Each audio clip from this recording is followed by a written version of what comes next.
الله عليه وسلم ثم إلى حضرات جميع إخوانه من الأنبياء والمرسلين والأولياء والشهداء والصالحين من مشارق الأرض ومغاربها ثم إلى حضرة جميع الأوطان والأوتاد والأبدان ثم إلى حضرة السيد الإمام أبي حامد محمد بن محمد بن محمد بن أحمد الغزالي ثم إلى حضرة النبي بن محمد بن جل صلى الله عليه وسلم ثم إلى من مشايخنا في الدين إن شاء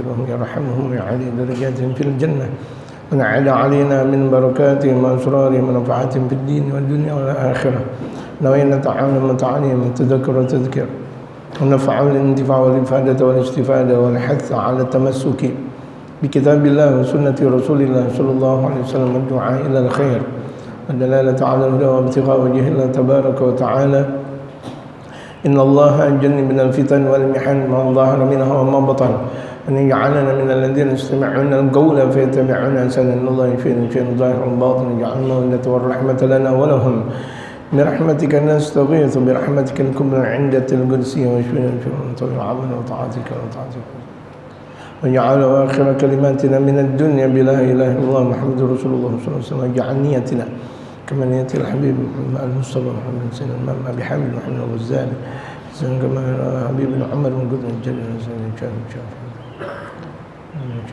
وإلى حضرة النبي المصطفى محمد صلى الله عليه وآله وصحبه وسلم الفاتحة الحمد لله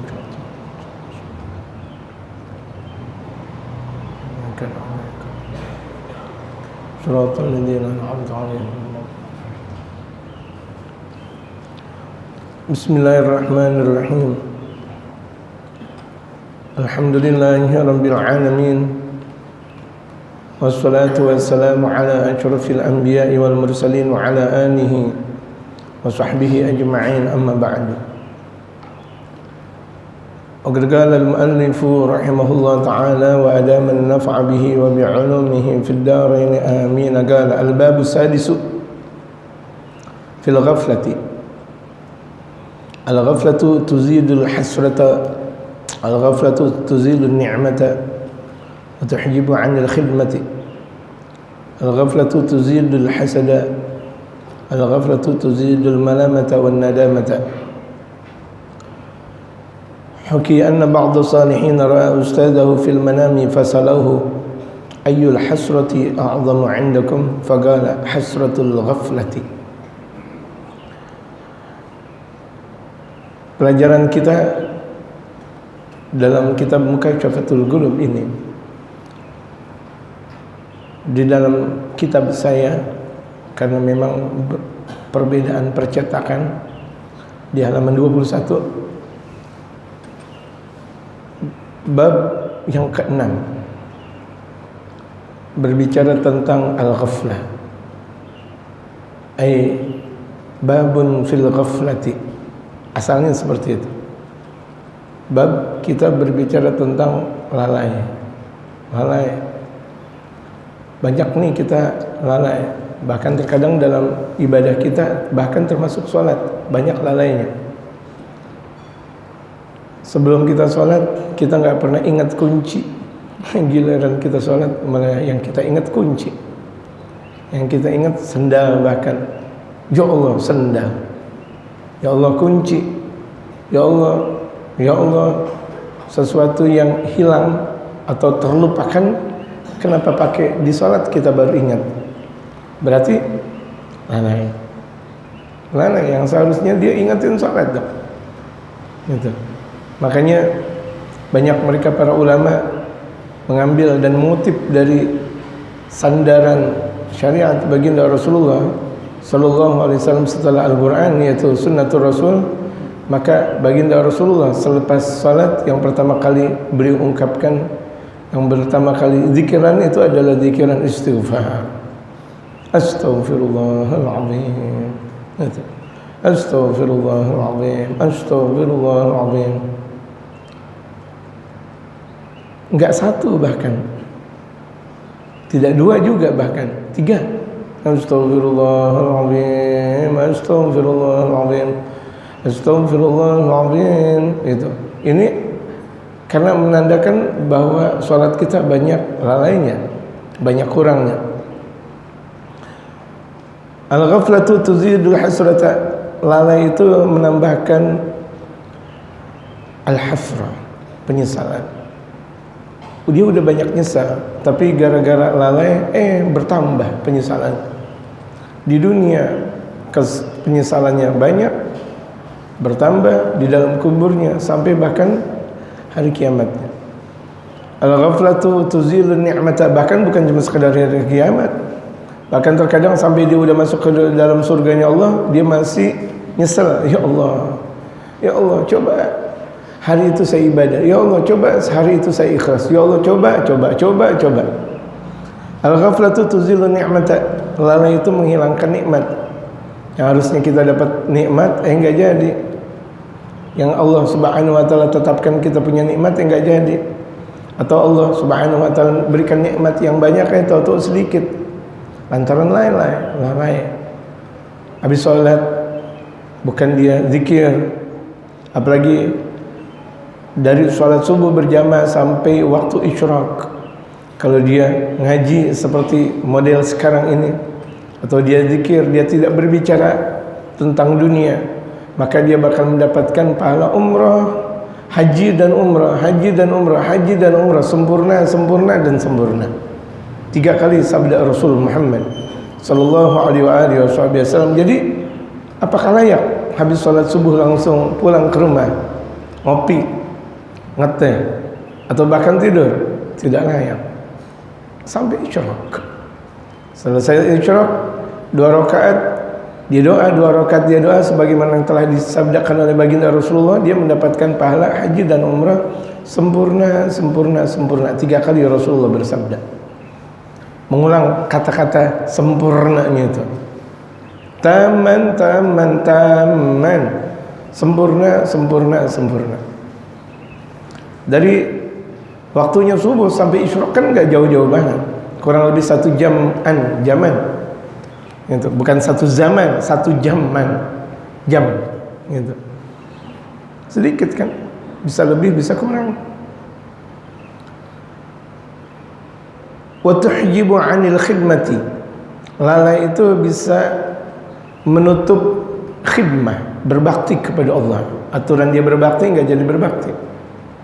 Karena hidup kita di alam dunia, pengabdian kita kepada Allah Subhanahu wa taala dan kepada Rasulullah. Kita sebagai hambanya Allah berbakti di sisi Allah. Kita sebagai umat baginda Rasulullah berbakti bahwa kita umat Rasulullah. Dan kita di hadapan guru-guru kita berbakti di hadapan mereka. Khidmah. Orang yang banyak lalai enggak bisa khidmah kepada guru, enggak. Dia mau khidmah enggak bisa. Dia mau khidmah sama Rasulullah enggak bisa. Khidmah itu membantu. Gitu, membantu syariatnya baginda Rasul Muhammad sallallahu alaihi wasallam. Bagaimana dia mau membantu kalau dia lalai? Al-ghaflatu tuzidul hasada, lalai itu menambahkan dengki. Allah akbar. Dia udah punya penyakit dengki, makin tambah gara-gara lalai. Ada orang punya mobil, dia dengki. Ada orang punya motor, dia dengki. Ada orang punya rumah, dia dengki. Ada orang nikah lagi, dia dengki. Ada orang ini lagi, dia dengki. Artinya tuh dia dengki, dia punya hati berat. Astagfirullah. Istighfar lagi, Allah ngasih nikmat kepada saudaranya, istighfar. Yang seharusnya apa? Alhamdulillah. Tuh gara-gara lalai tambah tuh dengkinya. Astagfirullah. Al-ghaflatu tuzidul malamata wan nadamata, lalai itu menambahkan cercaan. Dia demen cerca, memaki-maki. Demen banget memaki ulama, demen banget memaki pejabat, demen banget memaki ini dan itu. Kenapa emang? Kenapa ulama pakai dimaki-maki? Kenapa pejabat pakai dimaki-maki? Kenapa orang pakai dimaki-maki? Lantaran tuh dia banyak lalai, maki-makiannya lebih banyak. Mudah ada penyesalan otomatis. Orang yang berbuat maksiat banyak, penyesalannya banyak. Hukiya anna ba'da salihina, pernah diceritakan, bukan haka bacaannya, hukiya. Pernah diceritakan bahwa sebahagian kaum salihin yang disebut dengan orang saleh, di mana ucapannya sama dengan hatinya, saleh dah. Ucapannya sama dengan hatinya. Tapi kalau misalnya kebalikannya, di mana dia berucap hatinya tidak sama, berarti munafik. Karena idza haddatsa kadzdzaba, dalam ungkapan baginda Rasulullah yang pertama tentang munafik itu disebutkan idza haddatsa kadzdzaba. Kalau dia bicara selalu dusta. Idza haddatsa kadzdzaba. Tapi orang saleh, siapa orang saleh? Orang saleh adalah yang ucapannya selalu sesuai dengan hati. Sesuai. Dia enggak berani bohong. Dia enggak berani khianat. Dia enggak berani caci murka orang, enggak berani.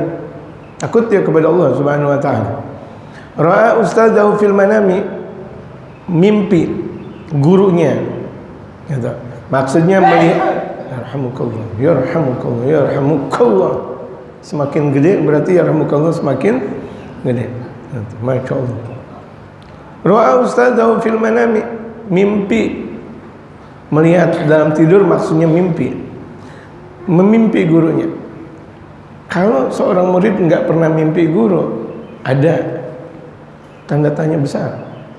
Katanya ente murid, masa enggak pernah mimpi guru? Gimana sih? Berarti enggak ada ikatan.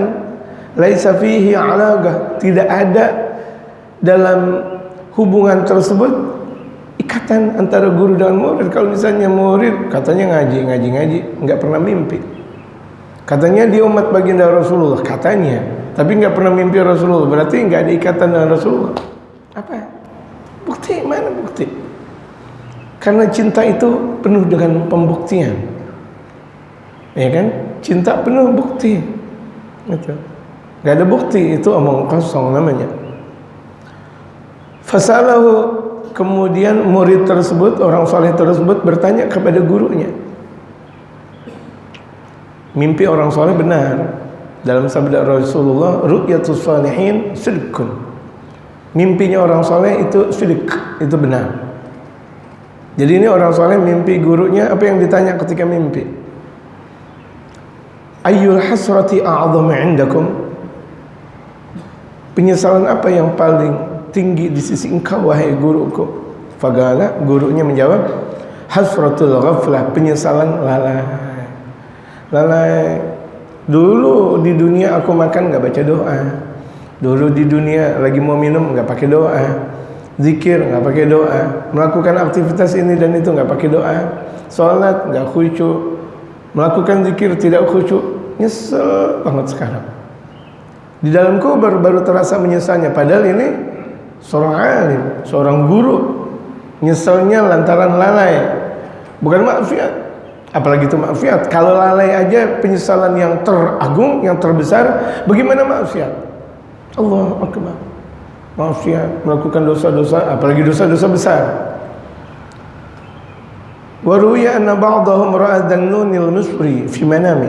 Pernah diriwayatkan bahwa sebagian mereka itu orang saleh maksudnya. Sebagian mereka orang saleh pernah melihat Sayyidina Imam Dhannun al-Misri. Pernah mimpi Sayyidina Imam Dhannun al-Misri. Ini alim besar, wali besar, Dhannun al-Misri, alim besar, petinggi para wali pada zamannya. Faqala lahu, kemudian orang saleh bertanya kepada al-Imam Dhannun al-Misri. Ini lagi-lagi nih, betapa mimpinya orang saleh itu benar dan dijadikan sumber hukum dan dijadikan ibrah, pelajaran buat kita. Ma fa'alallahu bika, apa yang Allah lakukan kepada engkau? Apa yang Allah lakukan di dalam kubur engkau? Apakah Allah memuliakan? Apakah Allah menghina? Apakah Allah mengazab? Apakah Allah memberikan nikmat kepada engkau wahai Sayyidina Imam Dhannun al-Misri? Faqala, Sayyidina Imam Dhannun al-Misri menjawab, afghafani baina yaday, aku berhentikan di sisi Tuhanku.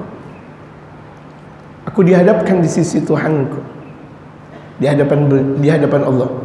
Wa galani, kemudian Allah berfirman, ya mudda'i ya kadzdzab, yang ngaku-ngaku yang ngaku-ngaku aku saleh, aku ulama. Ini banyak kan orang la ulama wala saleh tapi ngaku-ngaku ulama. Kalau dipanggil Bapak Fulan, nggak mau, harus nanti panggil nama saya Ustaz Fulan. Allahu Akbar. Panggillah aku Ustaz, panggillah aku Kiai, panggillah aku orang hebat. Nggak mau dipanggil Fulan, nggak mau dipanggil namanya saja. Yang ngaku-ngaku, ya kadzab, wahai pendusta. Idda'aita mahabbati, apakah engkau mengaku cinta kepadaku? Tsumma ghafalta anni, kemudian engkau lalai kepadaku. Ini artinya Allah memberikan kesan kepada Sayyidina Imam Dhunnun al-Misri itu seakan agar Sayyidina Imam Dhunnun al-Misri memberikan kabar kepada orang-orang setelah beliau. Benar, orang saleh mimpi beliau memberikan kabar seperti ini. Bukan artinya Sayyidina Imam Dhunnun al-Misri ini pendusta, bukan Sayyidina Imam Dhunnun al-Misri ini pengkhianat atau cuma sekedar ngaku-ngaku. Ini artinya ngajarin nih, Allah lagi ngajarin jangan ngaku-ngaku jadi ulama, jangan ngaku-ngaku jadi orang saleh, jangan ngaku-ngaku cinta kepada Allah tapi dia nggak mempraktikkan dalam dirinya, tapi lalai. Ngaku cinta kepada Allah, lalai. Terkadang kita lagi zikir, subhanallah, belum selesai hitungan subhanallah, tahu-tahu Allahu Akbar. Mana subhanallahnya? Terkadang tuh saking lalai kalau begitu jadinya. Walaupun diantara sebabnya Pak, rasa ngantuk yang meninggi, tapi tetap dia lalai. Gitu. Kalau lagi sholat lupa menurut, ini 3 atau 4, oh, itu tanda lalai. Tuh kalau diantara kita yang kalau sholat lupa mulu, kalau lupa sewaktu-waktu boleh, sewaktu-waktu lupa boleh, tapi kalau setiap waktu lupa, ada apa di balik hatinya? Sholat qabliyah ini 3 apa 4 zuhur atau maghrib atau isya. Salat sunat subuh dia bingung, ini 1 atau 2, dia lupa. Besoknya dia lupa lagi, besoknya dia lupa lagi. Ini gimana ceritanya? Nah, kalau kebanyakan lupa, tanda lalai. Karena ada maksiat yang sudah dia lakukan. Ada maksiat dan banyak maksiat. Karena maksiat 2 dan maksiat 3 itu terlahir gara-gara 1 maksiat yang dia sudah lakukan. Ibaratnya orang kalau udah paham tentang syariat, kalau dia udah paham tentang syariat, nggak mau dia berhenti, dia terus belajar. Ada satu keinginan tersendiri untuk menambah, gitu. Begitu juga orang berbuat maksiat. Ketika dia sudah melakukan 1 maksiat, bakal tambah 2 dan 3, 4 dan 5, dan beranak tuh maksiatnya. Hati-hati, ini pusatnya maksiat, lalai.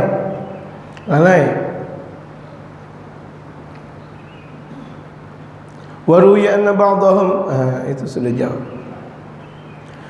Anta fi ghaflatin wa qalbuka sahi, dhahaba al-umr wa dhunubu kamahi. Engkau selalu dalam keadaan lalai, hati engkau lupa. Nih, hati banyak lupanya. Orang udah banyak baca Al-Quran, hafal Quran, lupa ada apa di baliknya. Bahkan di antara musibah yang sangat besar, di mana dia pernah hafal Al-Quran kemudian dia lupa. Dia udah pernah hafal doa, kemudian dia lupa. Dia udah pernah baca kitab ini dan itu, kemudian dia lupa. Tanda bahwa maksiat sudah merajalela dalam dirinya. Banyak tuh maksiat. Allahu Akbar. Dulu sih hafal juz 30. Dari juz 29. Juz 28 bahkan sampai 30 hafal. Sekarang mana? Lupa. Oh, maksiat. Lihat tanda banyaknya maksiat. Dhahabal umru wadh-dhunubu kamahi. Sementara umur sudah berlalu, dosa makin bertambah. Kan lucu. Umur berlalu, udah banyak nih umur yang kita jalankan di alam dunia, dosa malah bertambah, ampunan tidak ada. Kan jadi minus nanti di hadapan Allah Subhanahu wa taala. Yang seharusnya dia meninggal husnul khatimah, kemudian dia meninggal dalam keadaan su'ul khatimah. Minus, naudzubillah min dzalik. Ini lantaran lalai. Jadi ini hari ini, kajian kita kali ini, kita lagi di bengkel oleh Imam Al-Ghazali, jangan sampai lalai. Terkadang lalai kita, gitu. Seperti kalau zahir saja ketika kita mau berangkat kerja di rumah, kita lagi masak nasi, lupa. Kita lupa, kita matiin. Itu berakibat fatal. Kebakaran, apa dan sebagainya, itu lalai. Gara-gara seperti itu tuh, lihat, itu bakal terjadi kebakaran yang sangat besar, satu kampung bahkan. Itu bahkan tuh lihat, lantaran lalai. Bagaimana dia lalai? Jadi murid lalai. Lucu. Kewajiban dia murid, kewajiban dia anak kepada kedua orang tua, kok dia lalai? Melalaikan kedua orang tuanya, melalaikan gurunya, melalaikan nabinya, melalaikan Allahnya sebagai Tuhan. Hukiyah pernah diceritakan pula, anak rajulan minas salihina, bahwa salah satu orang saleh ra'a walidahu fi manamihi, pernah melihat, pernah mimpi bapaknya. Ini banyak tentang cerita-cerita kaum salihin. Karena zikrus salihin tanzilur rahmah, menyebut kaum salihin itu bakal turun rahmah. Zikrus salihin, makanya ini kaum salihin terus yang diungkap. Banyak kitab-kitab tentang tazkiyatun nafas, tentang pensucian jiwa yang diungkap tentang penyebutan orang saleh, penyebutan Nabi Muhammad, penyebutan para nabi dan rasul, penyebutan para wali, penyebutan para ulama, penyebutan kaum-kaum salihin. Karena turun rahmah dan menggugah jiwa. Gitu. Kita mengikuti siapa kecuali kepada mereka kaum salihin. Yang kita ikuti mereka. Fagala, kemudian kaum salihin tersebut mimpi orang tuanya, yaitu mimpi bapaknya. Seraya berkata, ya abati kaifa anta, wahai bapakku, ya abati. Asalnya ya abati, ya abi, itu kajian nahwu panjang. Ya abati, tapi di sini dipendekkan ya abati, wahai bapakku, kaifa anta, bagaimana keadaan kau di dalam kubur, bagaimana?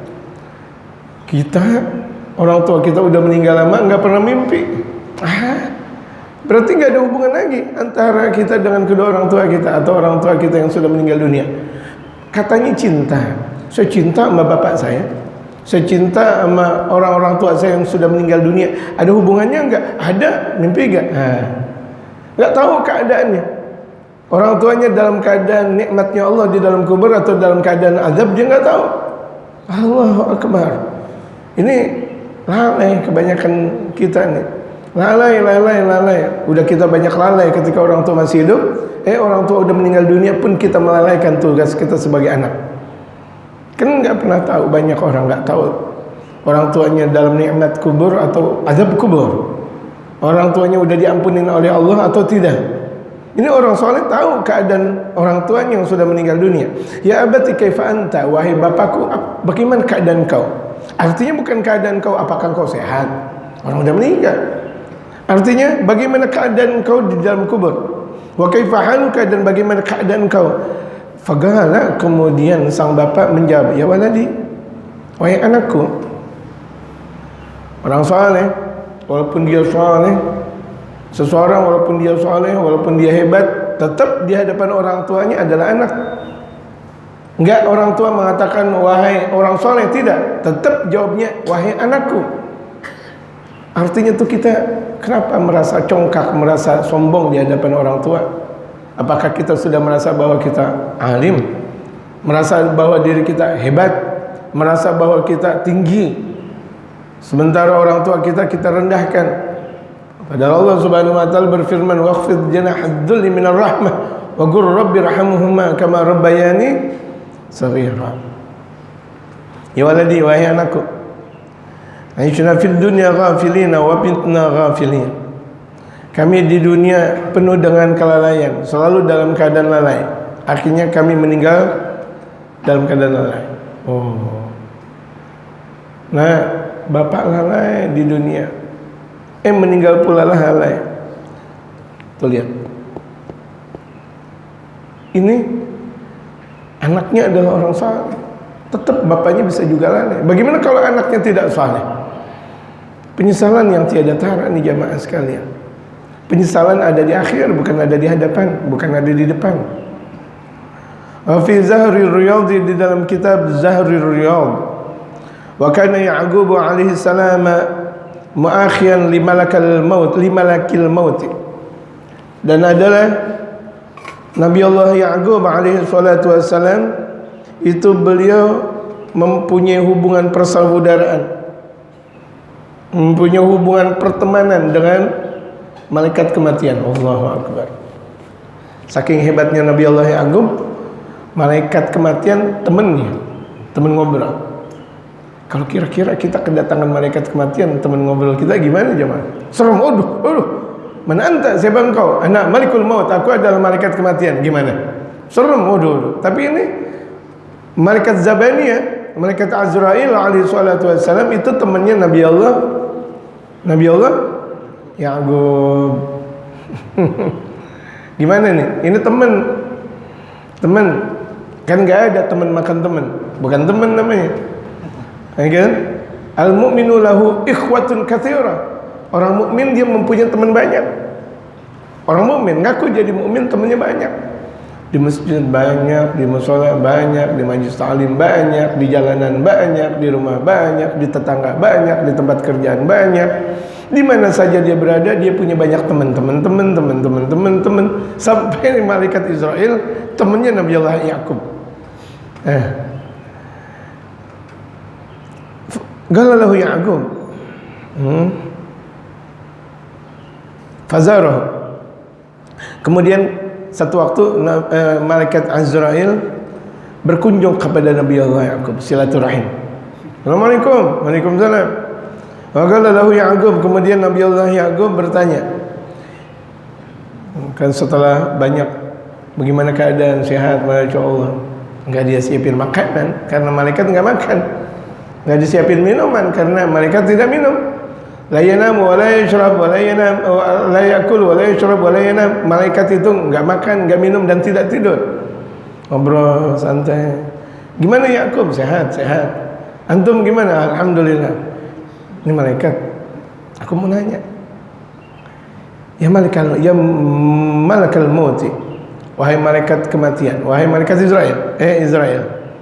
Ahzairan jita. Apakah engkau bertandang dalam rangka berkunjung? Am ghabidan ruhi, atau mengambil rohku, menggenggam rohku? Apakah sekarang sudah mulainya kematian? Fagah, kemudian malaikat kematian menjawab, bal zairan, tidak berkunjung. Aku mau silaturahim sama engkau Ya'qub. Alhamdulillah, berarti belum datangnya kematian. Alhamdulillah. Karena malaikat kematian datang emang mau ngapain? Kecuali menjalankan tugasnya. Ya. Seperti tukang-tukang pos datang ke rumah kita emang mau ngapain?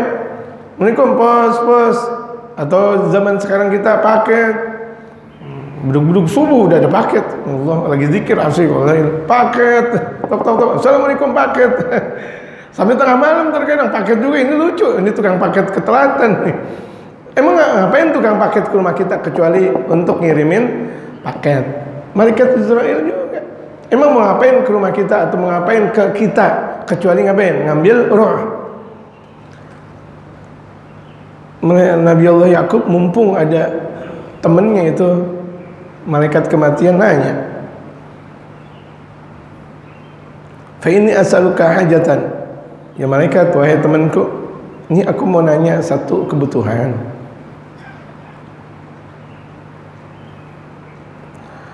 Aku mau butuh nih kepada engkau. Galau mahi. Malaikat menjawab apa?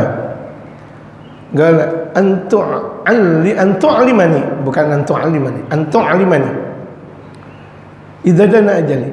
Bisakah engkau memberikan kabar kepadaku kalau sebentar lagi datang ajal? Biar aku persiapan. Tuh lihat, ini Nabi dan Rasul Nabi Allah Ya'qub ada di dalam Al-Qur'anul Karim, bahkan di antara asal muasal Bani Israel dari Nabi Allah Ya'qub bin Ishaq bin Ibrahim alaihi salatu wassalam. Nabi Allah Ya'qub itu. Kemudian ini Nabi dan Rasul, kekasihnya Allah Subhanahu wa taala. Tetap kalau mau datang kematian kabarin aku ya. mau persiapan. Gimana kita jamaah sekalian? La nabi wala rasul, bukan nabi, bukan rasul, bukan wali, bukan ulama, bukan orang saleh. Berani banget kita melakukan maksiat. Berani banget kita lalai. Seakan kematian jauh. Siapa yang bilang? Kematian itu adalah sirrun min asrarillah, rahasia Allah yang Allah tidak berikan kepada siapa kecuali yang Allah kehendaki. Itu dikatakan antu alimani idza dana ajali. Bisakah engkau berikan kabar kepadaku kalau sudah sebentar lagi datang ajalku? Wa aradta an taghbida ruhi. Ketika itu engkau mau mengambil rohku, sebentar engkau bakal mengambil rohku, kabarin dong. Aku persiapan. Ini Nabi Allah Yaqub. Faqala. Malaikat menjawab, "Na'am, ya. Janji." MOU antara malaikat kematian dengan Nabi Allah Yaqub, ada perjanjian. Mitsaqan ghalidha, perjanjian yang kuat. Ursilaika rasulain, aku akan memberikan utusan kepada engkau 2 utusan. Atau mungkin 3, kata malaikat kematian. Ya, aku janji. Sebelum aku datang mengambil roh engkau, ya Yaqub, ya Nabi Allah Yaqub, akan aku utus 2 atau 3. Falamman qada ajaluhu, tatkala mendekati ajal, sudah waktunya kematian datang. Ata ilaihi, datanglah malaikat kematian kepada Nabi Allah Yaqub. Ata ilaihi malakul mauti, datang malaikat kematian kepada Nabi Allah Yaqub. Faqala, kemudian Nabi Allah Yaqub bertanya, ini kan katanya mau ngasih kabar, ada 2 utusan atau 3 kalau mau menjelang kematian. Ini kok malaikat datang? Aku mau tanya dah. Azairan jita, malaikat, engkau berkunjung berziarah amligabdi ruhi, atau untuk mengambil rohku? Faqala ligabdi ruhika, menjawab malaikat kematian, untuk mengambil roh engkau. Nabi Allah Yaqub bingung. Waduh, kan ente udah janji mana? Sebelum anda datang kematian, ente katanya mau ngutus 2 utusan atau 3. Kok tahu datang? Bagaimana nih? Masya Allah. Faqala, Nabi Allah Yaqub bertanya, awalas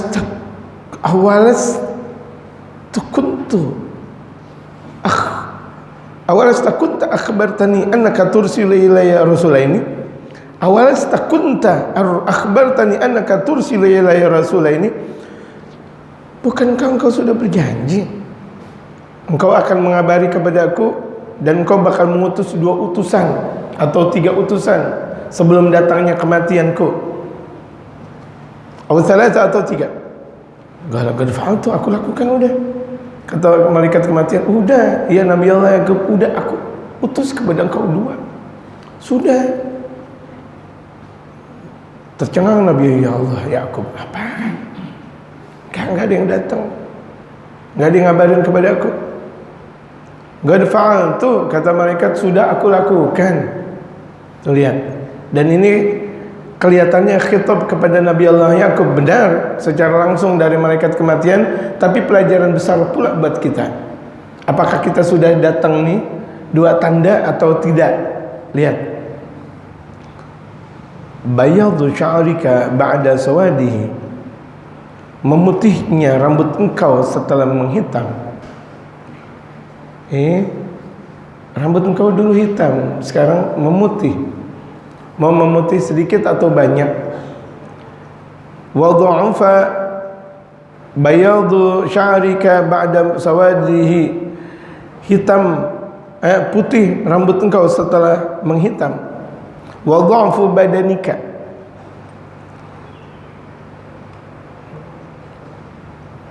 pakai isim pula karena sebelumnya isim.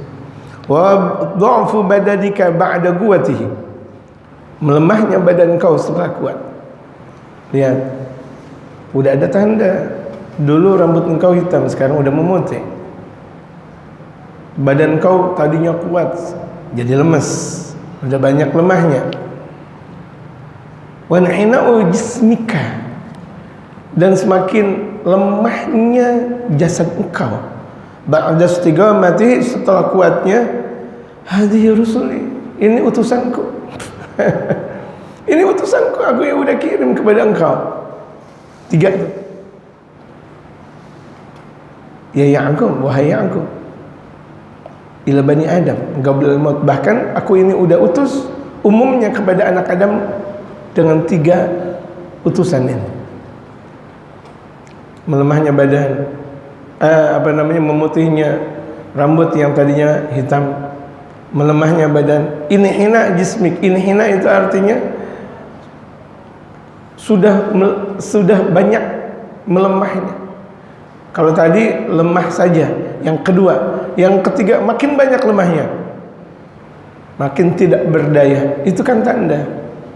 Nah, kita kira-kira banyak di antara kita sudah usia 40 tahun ke atas, benar. Udah mulai tumbuh ubahan, benar. 1 tuh. Yang tadinya kita kuat, lari 20 kilo kuat, langsung sekarang udah tanda, udah datang tanda kematian buat kita. Masih belaga, masih sombong, masih angkuh kita, masih mengatakan bahwa diri kita kuat dan segala-galanya. Udah ada 2 tanda, bentar lagi kita meninggal. Dan ini hina bisa diartikan makin mengecilnya tubuhnya, makin mengurus.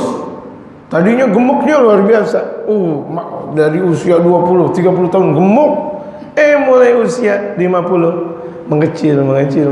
Itu semuanya kebanyakan di antara kita udah ada 3 tanda tersebut, 3 utusan tersebut. Betul gak? Bentar lagi malaikat kematian datang. Mau ngapain lagi? Masih mau maksiat, masih mau lalai. Itu udah tinggal, mau ngapain lagi? Emang mau datang yang 4? Yang 4 datang malaikat Israel kepada kita. Layakkah kita lalai kalau udah seperti itu? Layakkah kita bahkan niat untuk melakukan maksiat, lalai aja nggak boleh, bagaimana mau maksiat? Allahu Akbar. Ini lihat, apakah kalau yang masih muda kemudian kalau begitu jadinya, kan aku belum tumbuh uban, aku lagi sedang-sedangnya masih asik makan dan sebagainya, berapa banyak kematian? Apakah kematian dikhususkan kepada orang yang sudah tua saja? Tidak. Kematian datang baghtatan, datang tiba-tiba. Liman garba ajaluh, kepada orang yang sudah datang ajalnya. Yang tua, yang muda, kita lihat bahkan terkadang anak muda, bahkan anak kecil, atau bahkan anak bayi, atau bahkan terkadang masih ada di kandungan ibunya, meninggal, dikirat akhirnya. Itu emang udah datang ajalnya. Sebelum dia lahir, sebelum terlahir sudah meninggal duluan di dalam perut ibu. Banyak. Masih kecil meninggal dunia, baru di rumah sakit meninggal, banyak. Masih kanak-kanak lagi sedang asik-asiknya dilihat, tahu-taunya meninggal, banyak. Apakah datangnya kematian pilih-pilih hanya kepada orang-orang tua saja? Tidak juga. Semuanya itu aturan yang datang dari Allah. Gitu. Ya Allah, la ilaha illallah. Madad daru wal ayyam wal dhanbu hasilu, wa jaa rasulul mauti wal qalbu ghafilu. Ini bait syair. Sudah berlalunya zaman, sementara hari-hari dan dosa banyak dihasilkan. Hari-hari tidak ada manfaat. Bergantinya hari, bergantinya minggu, bulan, dan tahun tidak ada manfaat. Sementara dosa banyak. Hari-harinya santai dan santai.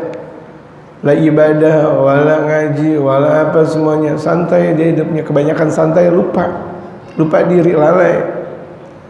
Wajah Rasulul Mauti wal qalbu ghafilu, sementara malaikat kematian, sementara utusan kematian yang 3 itu tadi dikatakan sudah datang, sementara hati lalai. Udah tua, udah mulai melemah, dan bahkan mengecilnya luar biasa tuh badan, masih tetap lalai. Udah tua masih main galasin, udah tua masih main gundu. Udah tua masih asik dengerin dan joget bahkan pertama orang yang pernah yang mendengar joget musik dan sebagainya, orang tua, giginya udah ompong, matanya udah rabun, kemudian telinganya juga nggak dengar banget, nyawer lagi, astagfirullahaladzim, katanya nyawer lagi. Ini gimana ceritanya? Kan sebentar lagi itu nomor 4 datang, yaitu kematian. Betul nggak? Udah 3, mau ngapain lagi? Udah tahu diri, udah tahu diri, udah tahu diri. Sebaik-baik manusia kan tahu diri. Nah, kita diajarkan oleh Imam Al-Ghazali biar tahu diri kita. Dan ini 3 tanda umumnya buat kita sudah datang. Tinggal 1 lagi, itu malaikat kematian. Nggak ada alasan lagi. Kenapa engkau nggak mengabarkan kepadaku, wahai malaikat kematian? Udah ada tanda, kau pakai kabar-kabar lagi. Na'imuka fid dunya ghururun wa hasratun.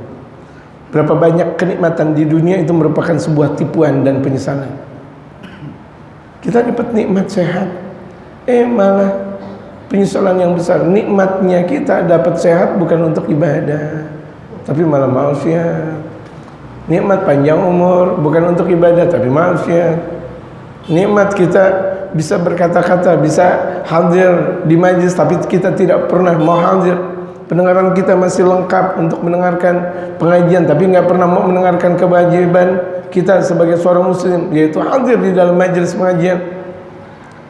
Wa aishuka fid dunya muhalun wa batil. Sementara kehidupan kau di dunia cuma semuanya kebatilan saja, maksiat saja. Hidup engkau penuh dengan kemaksiatan, bergelimang dengan maksiat. Astagfirullah. Qala Abu Ali Ad-Daggaq, Al-Imam Abu Ali Ad-Daggaq, beliau berkata di antara pembesar para wali pada zaman. Al-Imam Abu Ali Ad-Daggaq di antara salah satu pembesar ulama pada zaman itu.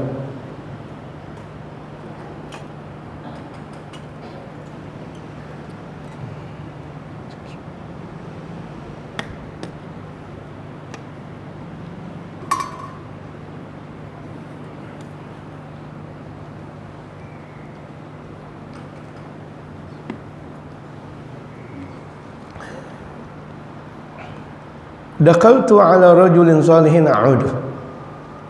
Aku pernah masuk di rumah orang saleh yang aku kunjungi. Kata Imam Abu Ali Ad-Daggaq, wa huwa maridun, dia sakit. Makanya sunnah kita mendengar ada orang sakit, kita berkunjung, kita jenguk. Kecuali memang ada orang yang sakit nggak perlu kita jenguk. Sakit BAB dijenguk. La ilaha illallah. Kalau perlu ente jangan ngapain sih ana lagi BAB, ente pakai ziarah-ziarah berkunjung lagi. Ngasih durian lagi, disuruh dimakan, fadhal lagi BAB, disuruh makan durian. Yang benar aja. Jadi ada tuh beberapa penyakit yang nggak perlu dijenguk. BAB contohnya, sakit mata. Ada orang sakit mata dijenguk, yuk kita jenguk teman kita lagi sakit mata aja. Dan juga kalau lagi orang sakit jangan kelamaan jenguk. Dan gak usah kita berbicara banyak tentang penyakit. Ada orang sakit jantung, kita bilang, Pak Haji, tetangga saya sakit jantung mati, ente mendingan gak usah jenguk. Ente gak usah jenguk, ngapain? Jenguknya ente haram kalau begitu. Kok haram? Ente ngapa jadi orang ngomong? Ente ngapa ngomong kematian sama dia? Kita yang jenguk doain. Ini mulut lemes, terkadang kayak gitu kita lupa. Iya memang benar Pak Haji, tetangga apa semuanya tuh memang pada penyakit jantung. Dia meninggal, yang dijenguk dia penyakit jantung. Kalau perlu tuh dibuang dia, pakai ini impusan. Lu keluar dah kalau begini. Ini impusan gua kasih lu atau gua gitu. Dia marah. Jangan dong. Kalau kita jenguk orang sakit, doa. Kita kasih sesuatu atau cuma minim doa, enggak apa-apa, ngasih kekuatan. Ya kayak gini doang sih, sembuh insyaallah. Doa, insyaallah sembuh. Kasih keyakinan dan kasih kekuatan, walaupun kelihatannya ya makin melemah, tetap doa. Karena yang Maha menyembuhkan Allah Subhanahu wa taala, gitu. Jangan kebanyakan ngomong. Apalagi kalau misalnya kita berkunjung sama orang sakit, malah mengeluh kita. Begini, ini saya ada urusan, la ilaha illallah. Dia aja bingung lagi sakit, kita ngomong lagi. Gak usah deh, gitu. Kadang begitu juga tuh. Pernah satu waktu saya sakit, bukan satu waktu, sering saya sakit.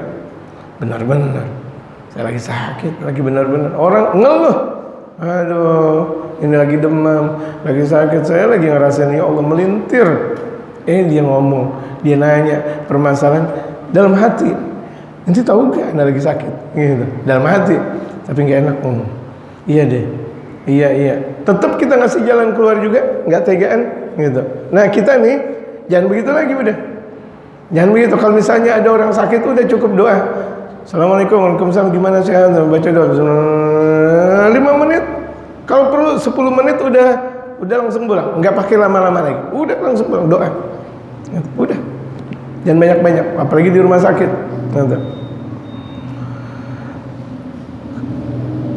Wa kana minal masyayikhil kubari. Dan beliau tuh orang yang sakit, orang yang saleh tersebut sakit itu di antara ulama besar. Wa haulahu talamidhuhu, di sekitar beliau ulama besar tersebut yang lagi sakit itu ada murid-muridnya, banyak murid-muridnya. Wa yabki, beliau nangis. Wa qad balagha ardul umri, ketika itu usia beliau sudah sangat sepuh. Faqultu lahu, ini ulama semakin sepuh semakin mujarab doanya. Ulama semakin sepuh semakin mujarab doanya, semakin pamungkas. Orang pejabat aja atau orang kaya aja semakin sepuh kira-kira gimana jemaah? Pejabat hebat, masa muda nih, tapi makin sepuh gimana? Nggak mau dilihat orang, bahkan nggak mau dilihat orang. Hatta di awalnya pejabat, bisa jadi ketika dia jadi pejabat orang banyak cari muka ke dia. Banyak, pagi-pagi udah orang pada antri datang ke rumah dia. Tapi kalau udah sepuh, ditinggalin. Tapi ulama semakin tua semakin banyak, semakin ramai. Jangan mampu ke majlis-majlis salim, ke masjid mushola atau tempat-tempat dakwah, orang-orang yang datang ke rumahnya. Semakin ilmunya bermanfaat. Wa yabki, beliau nangis. Wa qad balagha ardul umri, yang umurnya sudah renta. Faqultu lahu, kemudian aku, kata Al-Imam Ali Ad-Daggaq, bertanya kepada ulama besar tersebut yang lagi sakit, ayyuha syekh, wahai syekh, mimma bakauka, apa yang membuat tangisan engkau? Apa yang membuat engkau nangis? A'ala dunia, apakah lantaran dunia? Faqala, kemudian syekh tersebut menjawab, abki ala fawati salati, aku menangisi tentang banyak luputnya salatku. Padahal ulama besar lagi. Aku nangis banyak luputnya salatku. Al-Imam Ali Ad-Daggaq kan bingung. Ini ulama kok salatnya luput? Mana mungkin ulama enggak salat kalau begitu jadinya? Mana mungkin bahkan ulama besar salatnya banyak lalainya? Mana mungkin? Qultu wa kaifa dzalika? Kata Imam Ali Ad-Daggaq bertanya, bagaimana mungkin itu terjadi? Enggak mungkin. Kau ulama besar. Wa qad kuntu musalliyan, aku pernah salat, kata ulama tersebut. Galak. Li'anni qad bagitu ila hadza. Li'anni qad bagaitu ila hadza wa ma sajadtu illa fi ghaflatin. Aku cuma sekedar salat. Li'anni qad bagitu ila hadza, artinya aku cuma sekedar salat. Wa ma sajadtu illa fi ghaflatin. Tidaklah aku sujud kecuali dalam keadaan lalai. Tuh lihat, ini ulama dan ulama besar. Ini buat perhatian buat kita. Bagaimana kita yang bukan ulama, orang saleh, murid aja kita belum layak. Tidaklah aku sujud kecuali aku dalam keadaan lalai. Sujud banyak lalai. Wala rafa'tu ra'si illa fi ghaflatin, tidak pernah aku angkat kepala aku kecuali lalai lagi. Bangun di antara dua sujud lalai lagi. Wa ana amutu 'alal ghaflah, sekarang aku mau meninggal dunia pula dalam keadaan lalai. Padahal di samping-sampingnya murid-muridnya zikiran. Allahu Akbar. Orang yang salatnya banyak lalai, meninggalnya banyak lalai. Orang yang ngajinya banyak lalai, meninggalnya banyak lalai. Makanya kalau lagi ngaji jangan lalai. Kenapa? Nanti meninggalnya lalai. Kalau lagi ngaji aja lalai, bagaimana enggak ngaji? Kadang kalau lagi ngaji macam khusyuk, ditanya kaget dia. Hatinya kemana? Ente punya hati di mana? Lagi ngaji atau di mana hatinya? Dia bingung, ditanya Assalamualaikum, oh kaget. Bukan khusyuk kalau begitu jadinya. Boleh jadi matanya mendelik, boleh jadi matanya dalam keadaan kuat.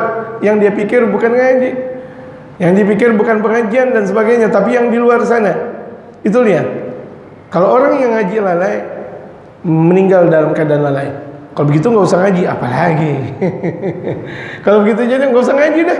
Kalau ngaji pakai lalai, apalagi tempatnya jahanam. Nggak usah pakai meninggal suul khatimah, udah jahanam langsung. Kenapa? Dia mengatakan seperti itu. Nggak usah ngaji. Orang yang ngaji aja banyak lalai, apalagi yang nggak ngaji. Ya kan jemaah?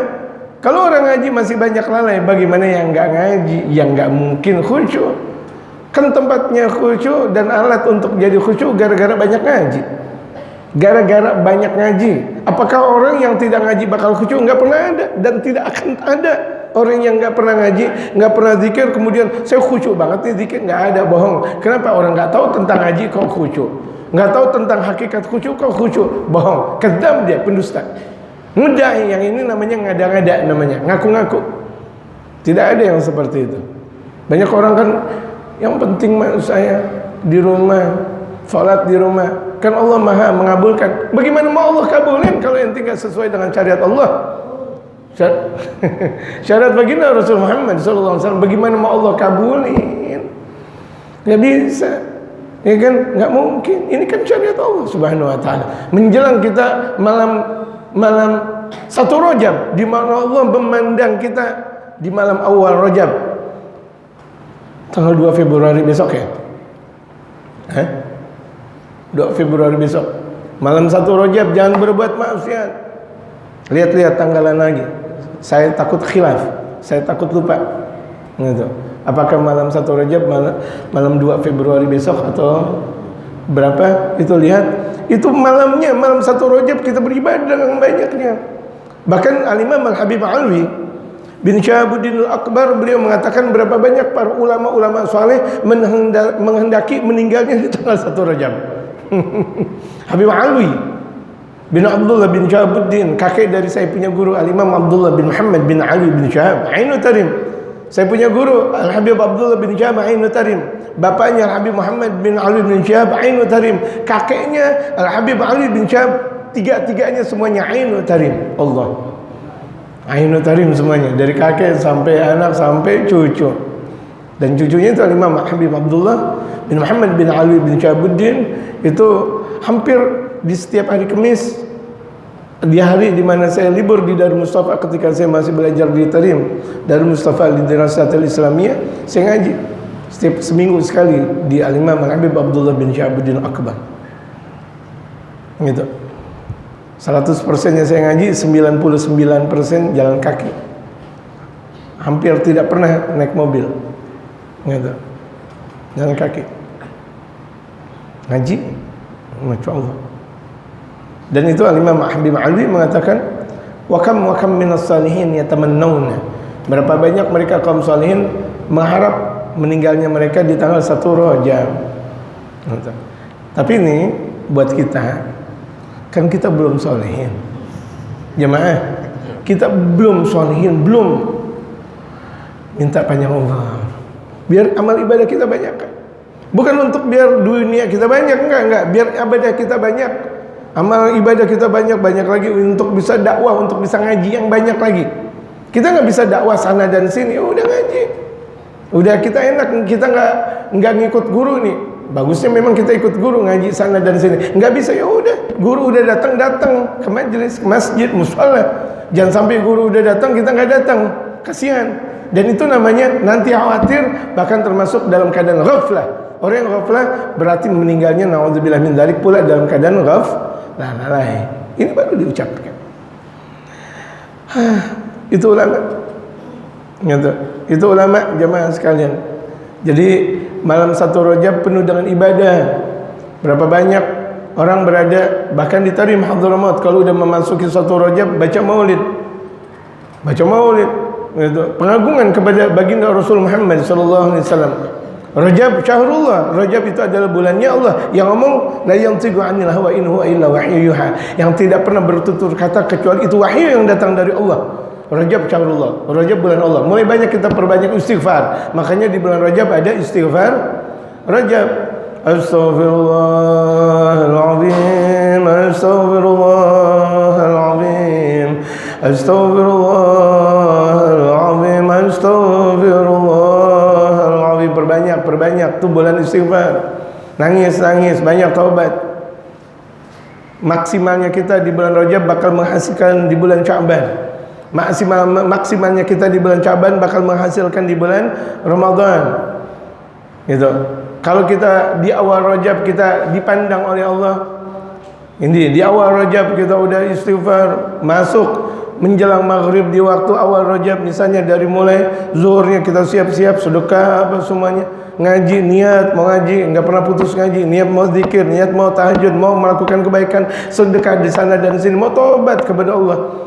Baju dengan bagusnya, wanginya, beli siwak, beli sunnah Rasulullah dan sebagainya.